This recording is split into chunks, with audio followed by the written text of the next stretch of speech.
Hello, future engineers. Here is another video in structural analysis about beam deflections. This is part 8, and the solution I present here is by matrix approach, matrix structural analysis approach. So here is the problem. By matrix structural analysis, determine the slope and deflection at points C and E. EI is constant. So first, let's compute for the reaction at D. Considering CD is summation moment C equals 0, then RD times 5 equals 18 times 7 times 3.5. RD is equal to 88.20 kilonewtons. Then I want you to verify the rest of these support reactions and internal support reactions. So first, let's consider ABC by computing the fixed moment on AB. Fixed moment on AB is fixed moment AB is moment which is 90, positive 90 from the formula. B is 6 over L square, quantity 2L, so 2 times 6 minus 3 times B, where B is also 6. A is 0, of course. So it is negative 90 kilonewton meter. Since this is by slope deflection equation, this is counterclockwise. And counterclockwise moment is supposedly positive from the universal sign convention. Then fixed moment BA is MA, where A is 0, so it is 0. MA over L square, quantity 2L minus 3A. So it is 0 kilonewton meter. Let's transmit it as shown in the figure. So since the nodal load at node A or node 1 is opposite to the fixed end moment, so we have clockwise moment which is treated negative. This is counterclockwise from slope deflection equation. So 0 at B as shown. Then let's proceed to fixed moment BC. Uh, Counterclockwise here, 25 times 2 square over 4 square. And it is equal to 12.5 kilonewton meter. By symmetry, it's the same as of the right. The fixed end force or reaction is half of 25 by symmetry 12.5 as shown in the figure. So we have counterclockwise moment here due to fixed moments, clockwise moment here, and this is 12.5, important at C, not at A and B, the reaction or fixed forces, because these are supports that do not settle. So at node 2, the moment is, or nodal load is 0 minus 12.5, so negative 12.5, so that's clockwise as shown. Then at here we have opposite to 12.5, so counterclockwise 12.5 moment, and we have fixed force upward, the nodal load would be downward. In addition to 37.8, then 12.5 plus 37.8 is 50.3 kilonewtons downward at node 3 or at C, just to the left. So these are the loads, global forces. The elemental stiffness matrix of a beam is given by this. Remember, I hope that you can still uh, memorize these values. And check in portion AB, EI is constant, so let's factor that out. 12 over 6 cube is 1 over 18, and it is marked, by the way, AB 1, 2, 3, 4. And check, verify this elemental stiffness. Then 1, 2, 3, 4. For BC, length is 4. So KBC is EI quantity 12 over 4 cube, 6 over 6 over 6 square. So these are the values. I hope that you can verify this. 3, 4, 5, 6. So we are interested of theta A, which is U2, theta B, which is U4, delta C, which is U5, and theta C just to the left, which is U6. So let's have 2, 4, 5, 6, and I want you to check these values. These are the global forces, negative 90 at node 2, at node 2, uh, negative 12.5. Then we have negative 50.3 kilonewtons and positive 12.5 kilonewton meter. This is the structural stiffness matrix. Then we have to compute U2, U4, U5, and U6, which corresponds to theta A, theta B, delta C, and this is theta C just to the left. So this is U2, U4, U5, U6 is the product of the inverse of this structural stiffness matrix times these global forces. So calculating using your high-tech calculator, we obtain now the answers, results. So U2 or theta A, theta B, delta C, theta C left would be these values here.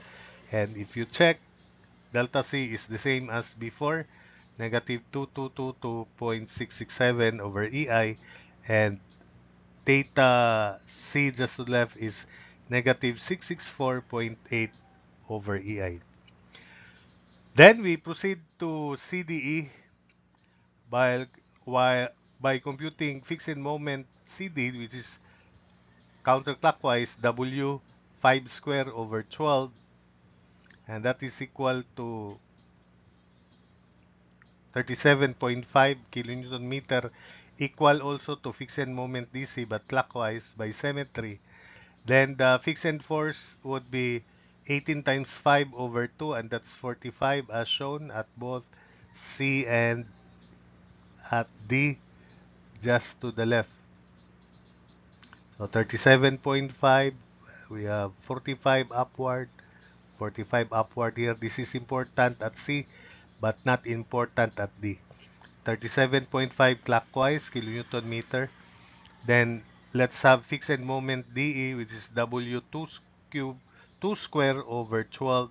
So 6 kilonewton meter counterclockwise at left, then clockwise at right. Then the fixed force, which is important at E, is 18 times 2 divided by uh, 18 times 2 divided by 2, so 18 kilonewtons upward as shown. So 6 counterclockwise, 6 clockwise, then 18 upward as shown. So we now have the nodal or global nodal forces at C, D, and E. At C, just to the right, since we have supposedly 45 upward here, and the nodal force or load should be downward, 45 downward, there is already 37.8 upward. 37.8 minus 45 is negative 7.2 kilonewtons downward. Then the moment is opposite to this. So this is counterclockwise. So clockwise, 37.5. At D, 37.5 minus 6 is 31.5 counterclockwise. That's the technique because the global or nodal force is opposite to the fixed forces. So 31.5, the vertical force is not important because that's a support. Then finally at E, we have 18 downward and 6 counterclockwise. 18 kilonewtons downward and 6 counterclockwise as shown. So these are the global forces at nodes 3, 4, and 5, or C, D, and E respectively. Then for the stiffness of element CD, you have to check this. It is marked 5, 6, 0.78 to check that. Then on the next slide, we'll have stiffness of DE. So let's continue. Take note that the global forces were already set up, and this time let's have the stiffness of, these are the global forces for C, D, and E, 3, 4, and 5. And the stiffness of member DE, where the length is 2, should be checked. It is marked 7, 8, 9, 10. So the overall stiffness matrix for CDE is 5 by 5 because at C there are 2 degrees of freedom, uh, deflection downward and rotation. At D, rotation. At E, deflection and rotation. So 5, but we already know the deflection at C. So we can reduce the number of unknowns to 4, which is manageable by your high-tech calculator. So we have to consider 5, 6, 8, then 9 and 10. So 5, 6, 8, 9, and 10. So you have to verify the values, these stiffnesses. Then the load, negative 7.2, negative 37.5. That's 5 and 6. Then at 8, it is positive 31.5. Then at 9 and 10, negative 18. Then positive 6. Then since we reduced the number of unknowns to 4 by 4, we are interested of theta C right, theta D, delta E, and theta E. Take note that delta C has been found, negative 6668 over 3 EI, the exact value. So we change this. So we close this 4 by 4 matrix.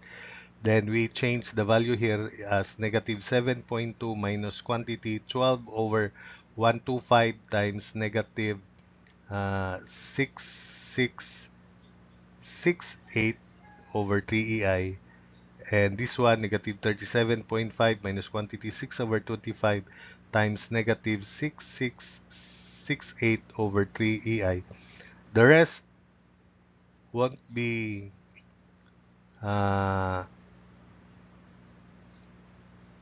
this 31.5 would be 31.5 minus quantity 6 over 25 of negative 6668 over 3. Then negative 18 will remain the same because this is 0. 6 will remain the same because that is 0. So the new values would now be these 4 values. Negative 37.5, sorry. We begin with negative 37.5 minus quantity 6 over 25 times negative 6668 over 3 EI, and that becomes this 31.5 minus 6 over 25 times negative 6668 over 3, that becomes this value. Negative 18 and 6 remain intact. Then copy this matrix 4 by 4, then this unknown displacements and slopes. Finally, theta CR, theta D, delta E, theta E is again the inverse of this matrix, 1 over EI times the inverse of this matrix times this force matrix or global stiffness matrix or global forces. So we can now compute using your high-tech calculator theta CR 380.783 in decimal form, which is the same as before. Theta D 478.283 over EI. Delta E 920.567 over EI, and theta E 454.283 over EI. So that's it for this video. I hope that you were able to follow the explanations and the solutions.